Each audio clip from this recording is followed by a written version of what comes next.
자, 수요일 말씀에 최근에 우리가 부흥이 오는 길이라는 제목으로 계속 말씀을 전하고 있습니다. 오늘은 이제 세 번째 시간입니다.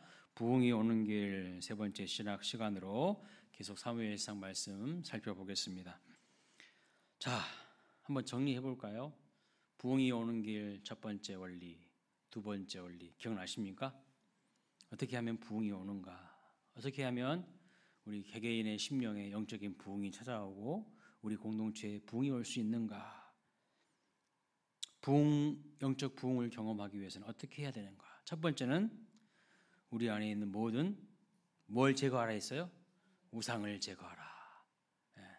내가 붙들고 있는 것 다 제거하라는 거예요. 하나님보다 더 의지하고 하나님보다 더 사랑하고 붙들고 있는 것들 우상이라고 했습니다. 세상도 섬기고 하나님도 섬기는 것 하나님이 매우 가증스럽게 여기신다고 말씀하셨어요. 그래서 하나님을 향한 마음을 다른 것으로 빼앗겨서는 안 된다는 것입니다.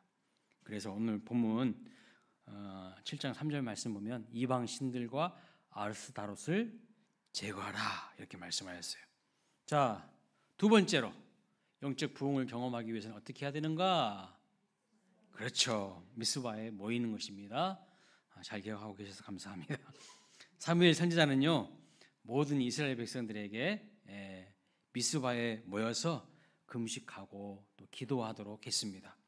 특별히 하나님께 범죄한 거에 대해서 회개하도록 그렇게 합니다. 그러니까 부흥을 경험하기 위해서는 새로운 인생의 변화를 경험하기 위해서는요 인생의 새날이 오기 위해서는요 반드시 회개해야 한다는 거예요. 그래서 회개 없는 부흥은 가짜다. 회개 없는 부흥은 없다라는 것을 말씀합니다.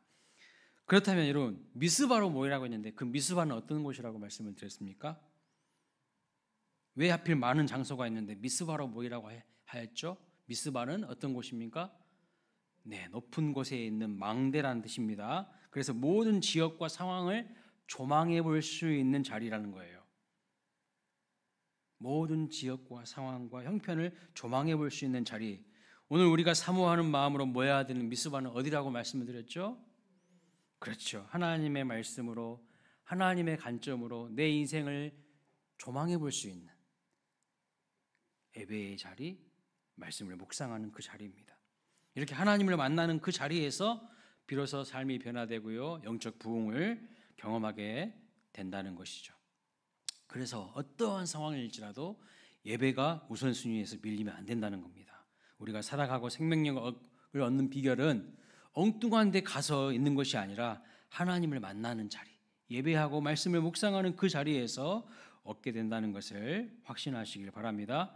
그런데 여러분 부흥의 자리를 갈망하면서 모일 때에 꼭 방해하는 세력이 있다고 말씀을 드렸죠. 어떤 세력이 있습니까? 누구죠? 바로 사단 마귀 악한 영들이 쳐들어와요. 마귀는요 아무튼 우리가 하나님의 말씀 앞에 집중하지 못하게 합니다. 건성으로 듣게 만들어요. 자꾸 마음을 분산시킨다는 거예요. 마음을 모으지 못하게 만들어요. 그래서 하나님의 말씀을 통해서요 자기 자신을 살피지 못하게 해요. 자기의 인생을 조망해 보지 못하게 해요. 그냥 현실에 빠져가지고 현실에 매몰되어서 그냥 흥청망청 그냥 아무런 반성도 없이 회개도 없이 그냥 막 살게 만들어요. 그게 마귀가 하는 짓이에요. 하나님의 뜻을 살피지 못하도록 방해합니다. 나를 향한 하나님의 뜻, 나를 향한 하나님의 계획 이런 것들을 보지 못하게 해요. 영안이 열리지 못하도록 계속 마음을 분산시키고 엉뚱한 곳으로 마음을 돌리도록 만들어요. 자, 이스라엘 백성들도요 미스바로 모여서 금식하며 회개하며 기도하고 있을 때에 누가 쳐들어왔어요? 블레셋이 쳐들어왔잖아요. 오늘 본문 보면 블레셋이 쳐들어왔어요. 사탄마귀 악한 영들이 하는 일이 뭡니까? 아무튼 우리가 하나님과 가까워지는 것을 싫어하는 거예요.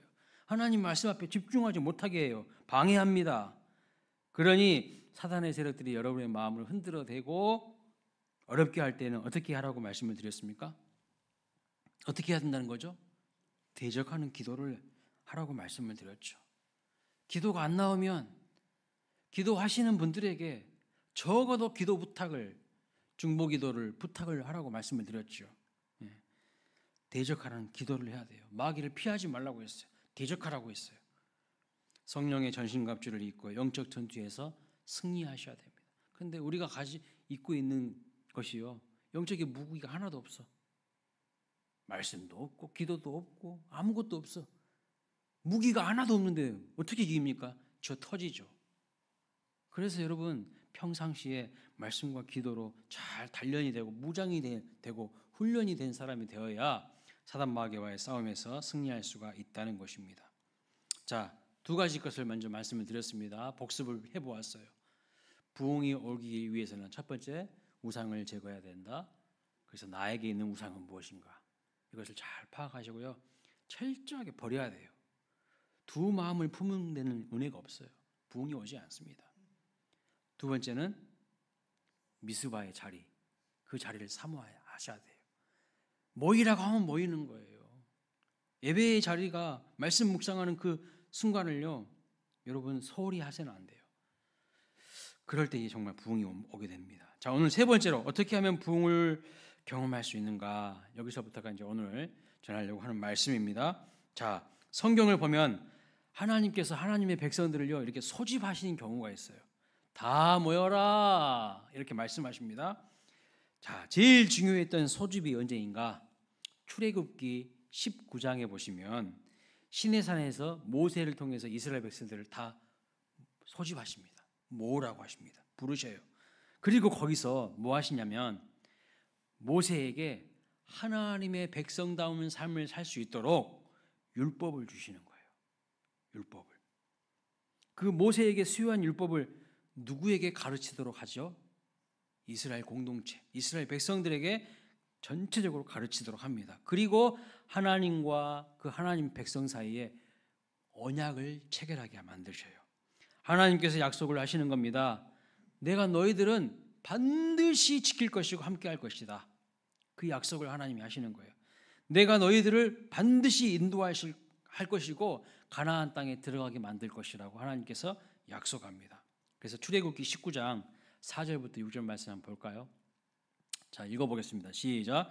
시내산에서 내가 애굽 사람에게 어떻게 행하였음과 내가 어떻게 독수리 날개로 너희를 업어 내게로 인도하였음을 너희가 보았느니라. 세계가 다 내게 속하였나니 너희가 내 말을 잘 듣고 내 언약을 지키면 너희는 모든 민족 중에서 내 소유가 되겠고 너희가 내게 대하여 제사장 나라가 되며 거룩한 백성이 되리라. 너는 이 말을 이스라엘 자손에게 전할지니라. 예, 모든 이스라엘 백성들을 그 시내산에서 소집을 해가지고요 이 언약을 체결하시는 거예요. 하나님의 말씀을 확실하게 들려주시면서 선포하시는 거예요. 너희들이 이 언약을 신실하게 붙들면 어떠한 경우라도 내가 너희들을 책임질 거야. 함께 할 거야. 복을 받게 할 거야. 너희는 제사장 나라가 되고 거룩한 백성이 되도록 내가 만들 거야. 하나님께서 약속하시는 거예요. 자, 이제 모세의 시대가 지나고 누가 그 뒤를 잇죠? 후계자가 누구예요? 여호수아죠. 자, 하나님께서 여호수아라는 그 지도자들을 불러서요 약속하신 대로 가나안 땅을 다 점령하게 하시고 거의 이제 가나안 땅의 정복이 마쳐질 즈음에 다시 뭘 하시는가?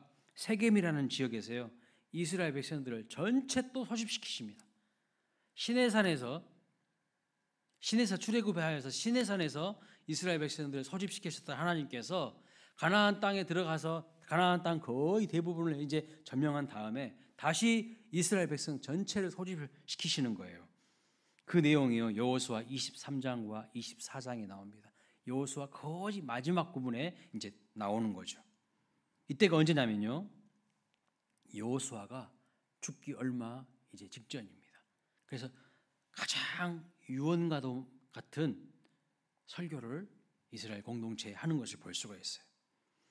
먼저 가나안 정복의 역사를 이야기합니다. 힘들고 어렵게 아무 무기도 없어요. 가나안 땅에 들어갈 때 이스라엘 백성들은 아무 무기도 없어.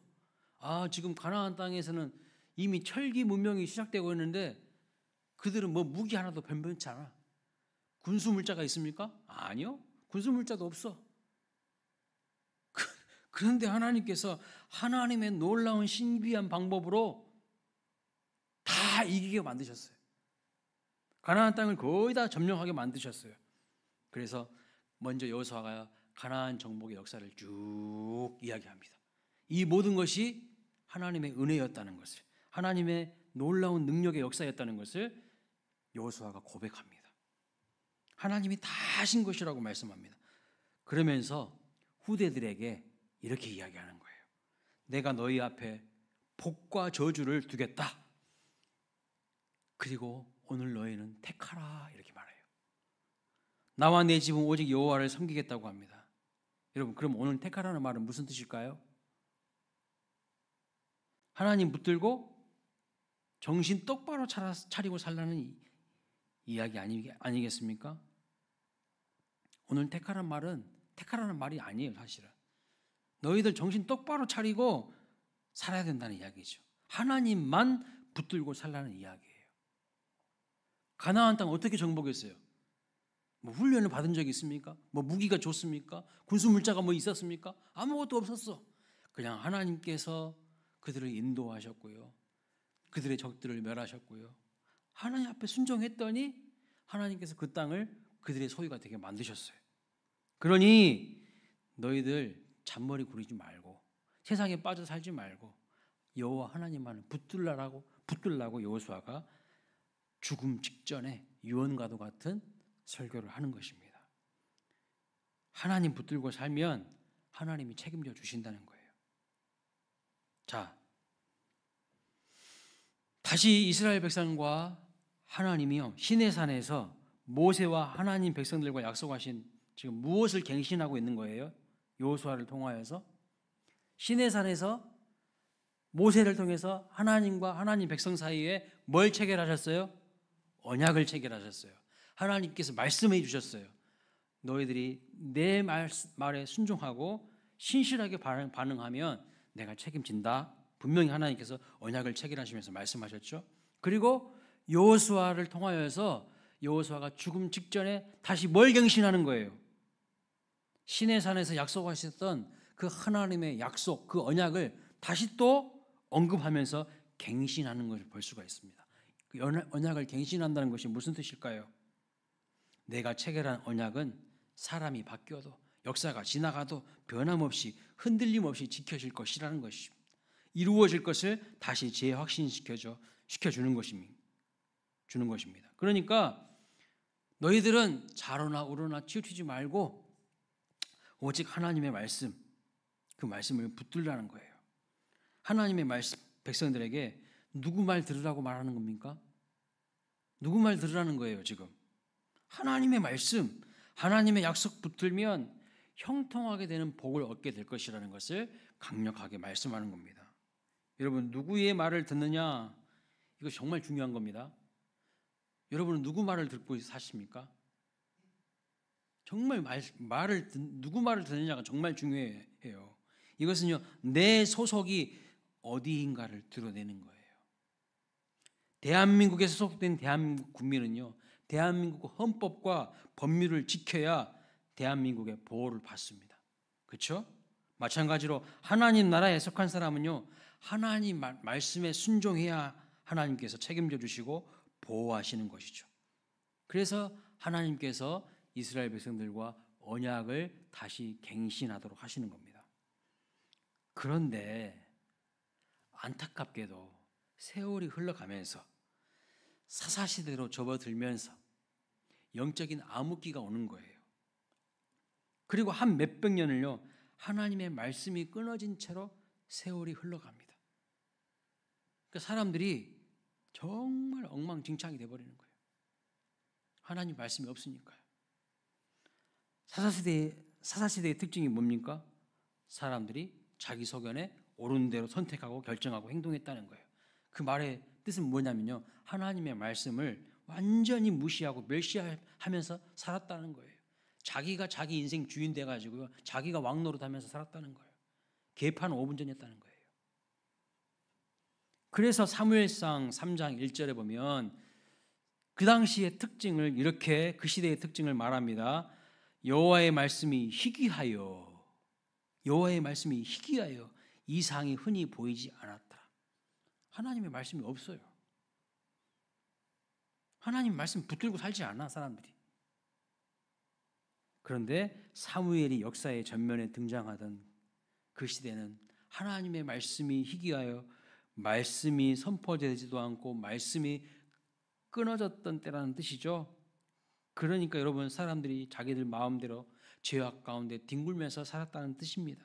난장판인 거예요. 그냥 우상천국인 거예요. 우상천국, 영적 암흑기인 거예요. 하나님이 싫어하시고 가증스러워 하시는 것들, 어떻게 그런 것들만 골라가지고 또 잘도 하는지 몰라요. 예배도 드리는 꼴도 완전히 개판이었어요. 엘리 제사장의 아들들, 그 사람들도 제사장 아닙니까? 제사장이라고 하는 놈들은요, 갈고리로 고기를 찍어가지고 자기 것으로 가져가질 않나. 성망에서 수종드는 여인들과 동침하질 않나. 예배가 다 무너졌어요. 드리기는 드려, 형식적으로 드려. 완전히 형식적인 그냥 예배인 거예요. 그냥. 사무엘상 2장 17절에 보면 한마디로 여호와의 제사를 멸시했다고 기록하고 있어요. 오늘날도 하나님께 드리는 예배를 멸시하고 무시하는 사람들이 있어요. 자기 스스로요, 형벌과 저주의 길로 들어가는 사람들이에요. 자기 스스로 벌받는 길로 들어가는 사람들이라는 거예요. 사무엘상 4장부터 6장까지 보시면 언약궤를 다루는 그 이스라엘 백성들의 모습을 한번 보십시오. 계속 수요예배 때 말씀드렸죠. 완전 자기들 마음이에요. 하나님 경외하는 마음은요, 전혀 찾아볼 수가 없어요. 그런데 이런 시대적 분위기에서 사무엘 선지자가 이제 본격적으로 활동을 하면서 뭘 하는 거죠?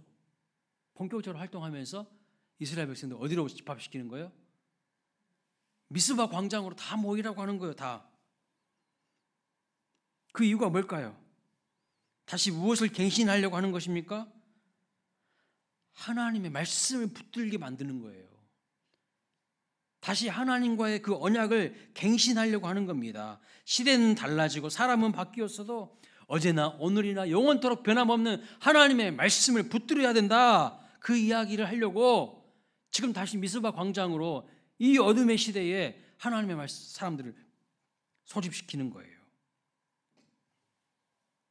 하나님의 언약과 그분의 성실하심과 그분의 인자하심은 영원토록 변함이 없다.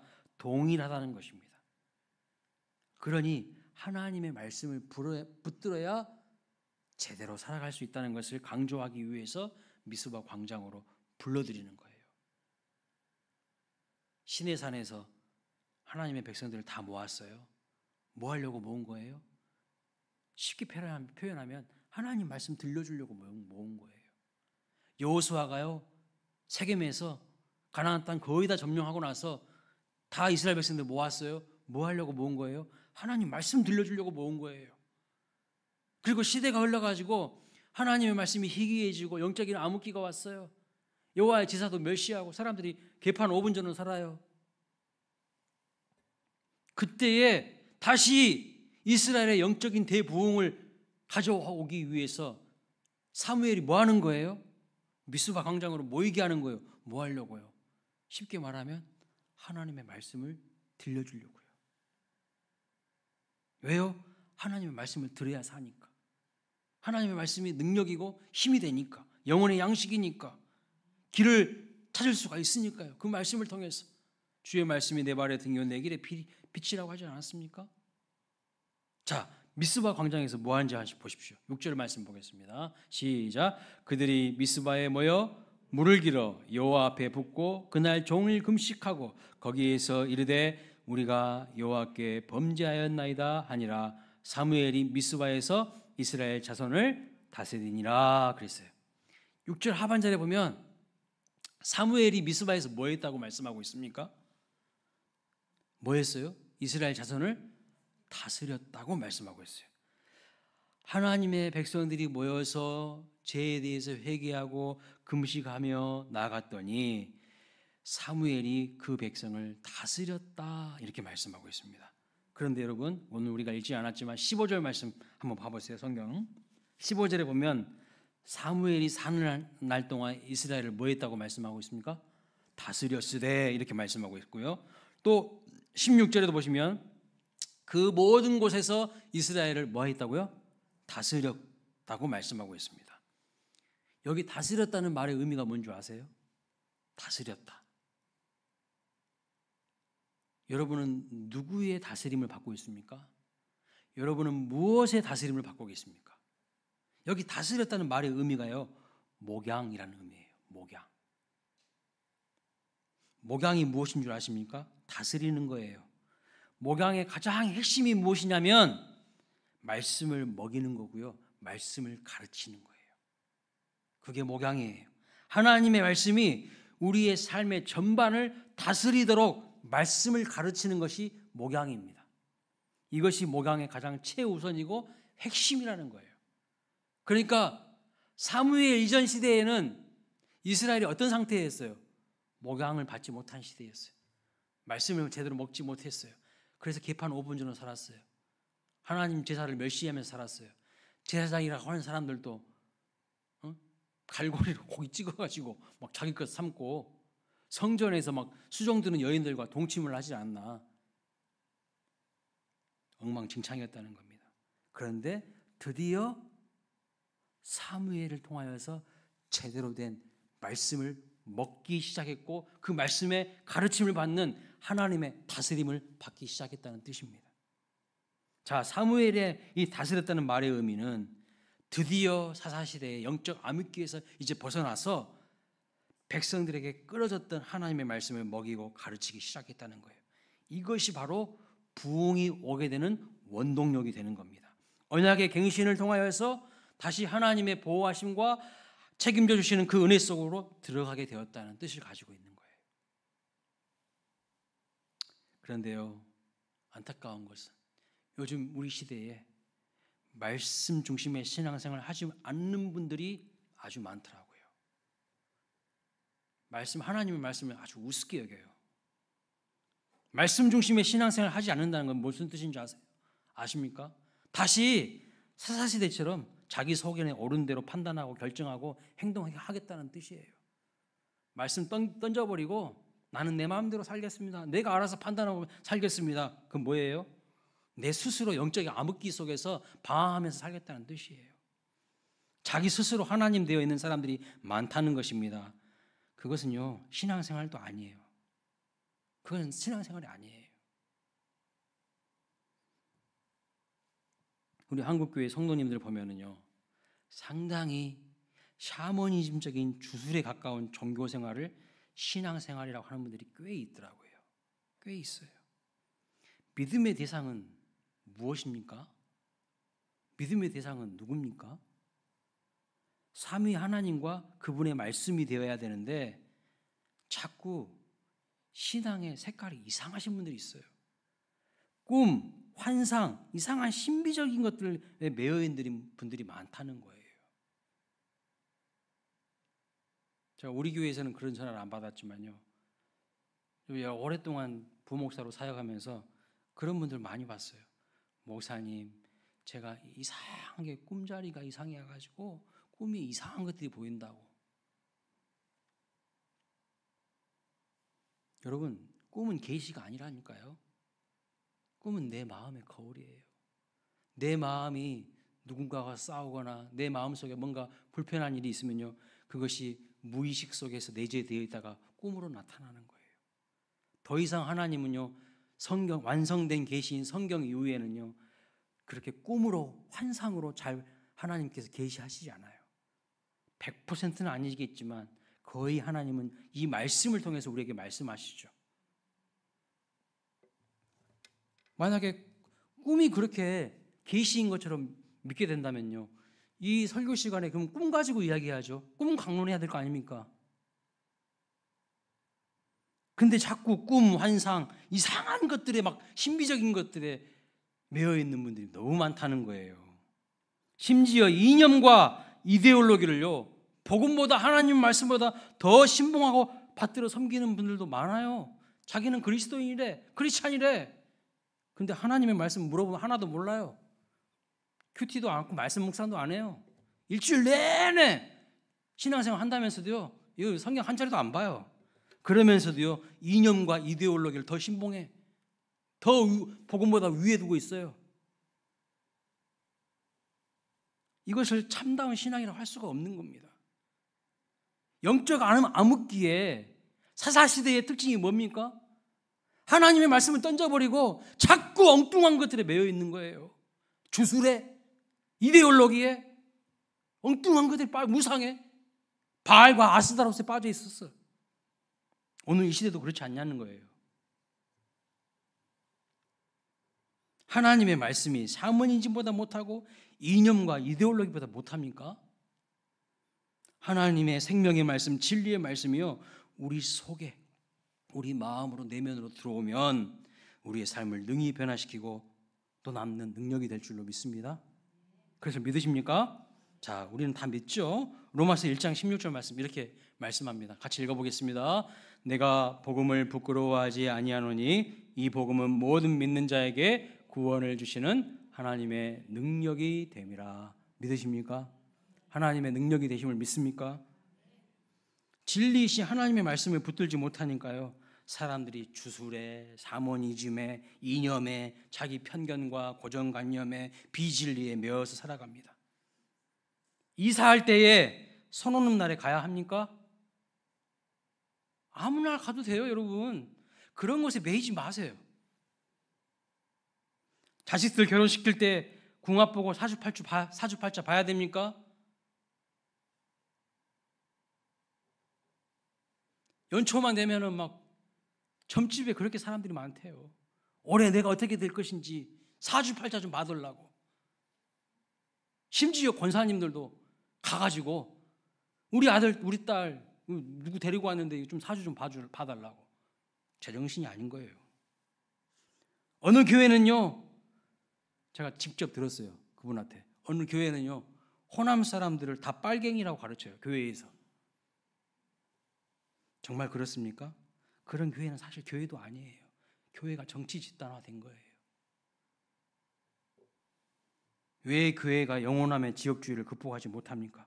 말은 하나님의 말씀을 믿는다고 하지만요, 실질적으로 그들의 마음을 움직이는 것은 세상적인 것들이고요, 비진리에 빠져 있는 거예요. 오늘 본문에 사무엘이 본격적으로 활동하기 이전의 시대도요, 사람들이 다 바알과 아스다롯에 빠져 있어요. 겉은 교회 다니고 겉은 하나님 앞에 제사도 하고 그랬어. 그런데 바알과 아스다롯이 뭡니까? 물질의 번영과 풍요를 가져다 준다고 믿었던 신앙 아닙니까? 다 거기에 빠져 있는 거예요. 오늘 이 시대도 그렇지 않습니까? 오늘 본문의 시대적인 배경도요, 신앙은 신앙이고 현실은 현실이니 우리는 하나님도 섬기고 세상도 섬긴다고 하면서 바알과 아세라 우상을 섬겼다는 것입니다.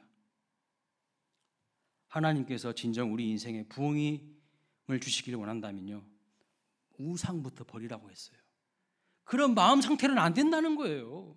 무슨 복을 받고 무슨 은혜를 받을 수 있겠냐는 거예요. 그리고 우리의 마음의 진정한 변화, 우리의 삶의 진정한 변화는 하나님의 말씀으로 다스림을 받아야 한다는 거예요. 여러분, 누구의 말에 귀를 기울이고 있고 누구의 다스림과 통치를 받고 있냐는 거예요. 진정 하나님의 말씀에 다스림을 받을 때에 진정한 새날, 부흥의 날이 온다는 겁니다. 믿으시기 바랍니다. 사도행전 말씀을 보면요, 말씀은 영적인 부흥과 아울러 사람들을요, 주께로 돌아오게 하는 양적인 부흥도 일으키는 것을 볼 수가 있어요. 제가 이미 사도행전 강의할 때 다 말씀드렸던 부분입니다. 사도행전 2장 41절 말씀 볼까요? 읽어보겠습니다. 그 말을 받은 사람들은 세례를 받음에 이날에 신도의 수가 3,000이나 더하더라. 하나님의 말씀을 들을 때에요, 사람들이 회심하고 3,000명이나 넘게 돌아오는 거예요. 양적인 부흥도 경험한 거예요. 또 사도행전 4장 4절 말씀도 보십시오. 읽어보겠습니다. 시작. 말씀을 들은 사람 중에 믿는 자가 많으니 남자의 수가 약 5,000이나 되었더라. 플러스 5,000이 더해진 거예요. 하나님의 말씀을 듣고 수많은 사람들이 하나님께 돌아오는데 남자들이 이렇게 많이 또 돌아옵니다. 또 사도행전 5장 14절 말씀 보겠습니다. 시작. 믿게 주께로 나오는 자가 더 많으니 남녀의 큰 무리더라. 6장 1절입니다. 시작. 그때 제자의 수가 더 많아졌는데 6장 7절 하나님의 말씀이 점점 왕성하여 제자의 수가 더 심히 많아졌어요. 3천에서 5천으로 큰 무리에서 더 많아지고 더 심히 많아지는 현상이 나타났어요. 무엇 때문입니까? 말씀 때문이에요. 하나님의 말씀을 제대로 붙들면요, 사람들이 변해요.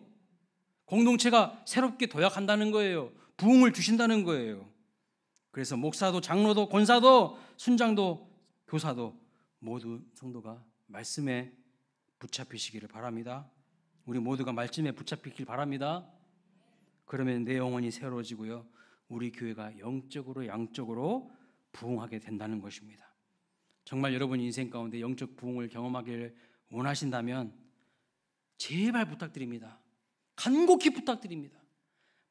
말씀 앞에 머무는 시간을 늘려야 돼요. 말씀 묵상을요, 깊이 묵상하셔야 돼요. 말씀 보는 시간을요, 가장 내 삶의 우선순위에 놓고 그 시간을 무엇으로도 빼앗기지 않아야 됩니다. 다른 것으로 대체하지 마세요. 아이들이요, 밥을 안 먹고 다른 간식들 너무 많이 먹으면요, 밥맛 없어지더라고요. 안 먹더라고요. 밥을 먹기 전에 사탕, 아이스크림, 과자 많이 먹으면요, 밥 먹기 싫어져요. 이미 헛배가 불러 있잖아요. 영적 원리도 같습니다. 세상적인 쾌락, 세상적인 재미에 빠져 있으면요, 하나님의 말씀에 흥미를 갖지 못해요.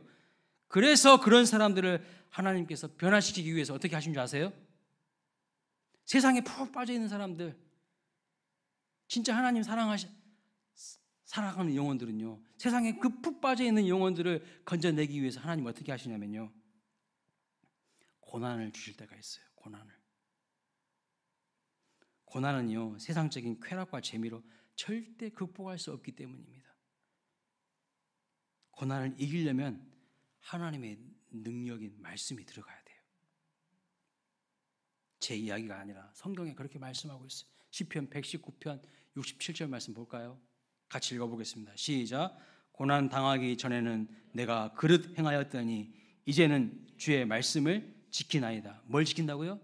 주의 말씀을 지키고 붙든다는 거예요. 세상에 너무 푹 빠져 계시지 마십시오. 세상적인 재미와 쾌락에 빠져 있으면 하나님의 말씀에 흥미를 못 가져요. 그러면요, 하나님이 우리를 사랑하시기 때문에 고난에다가 푹 집어넣으신다니까요. 이래도 정신 안 차릴래? 물론 고난을 주시는 원인은 여러 가지로 설명할 수 있습니다. 그 하나의 원인 가운데 이런 부분도 있다는 거예요. 우리가 오롯이 하나님의 말씀을 의지하고 다시 능력 있는 삶을, 영적인 부흥을 경험하는 삶을 살 수 있도록 하기 위해서 하나님께서 우리에게 고난을 주실 때도 있어요. 이것이 저주입니까? 축복이에요. 이 고난이 축복이라는 거예요. 왜요? 이 시간들을 통하여서 하나님만을 의지하고 하나님을 바라보게 하고 하나님의 말씀을 붙들게 하는 하나님의 섭리 가운데 주어지는 것이기 때문에 축복이라는 겁니다. 겉으로 보면요, 힘들고 어려우니까 저주처럼 느껴집니다. 아니에요. 고난은 변장된 축복입니다. 여러분, 세상적인 쾌락과 재미에 빠져 있으면 하나님 능력 경험하지 못해요. 사치와 허영을 금하셔야 됩니다. 쓸데없는 고집, 원망, 슬픔 거절하세요. 거부하세요. 여러분의 마음을 그런 것들에게 빼앗기지 마시고 여러분의 인생 앞마당을요, 그런 것들에 내어주지 마십시오. 그리고 하나님의 말씀에 귀를 기울이시기 바랍니다. 말씀이 우리를 새롭게 지어갈 줄로 믿습니다. 여러분의 마음은 뭐라고요? 하나님의 성전이에요. 마귀의 놀이터 되게 만들지 마세요. 마귀의 앞마당 되게 만들지 마세요. 말씀이 나를 점점 왕성의 길로 인도하실 것입니다. 말씀이 내 인생을요, 부흥 인생으로 만들어 주실 것입니다. 우리 모두가 말씀이 진리임을 깨닫고 말씀이 능력이 됨을 경험하시길 주님의 이름으로 축원합니다. 아멘. 우리 찬양하겠습니다.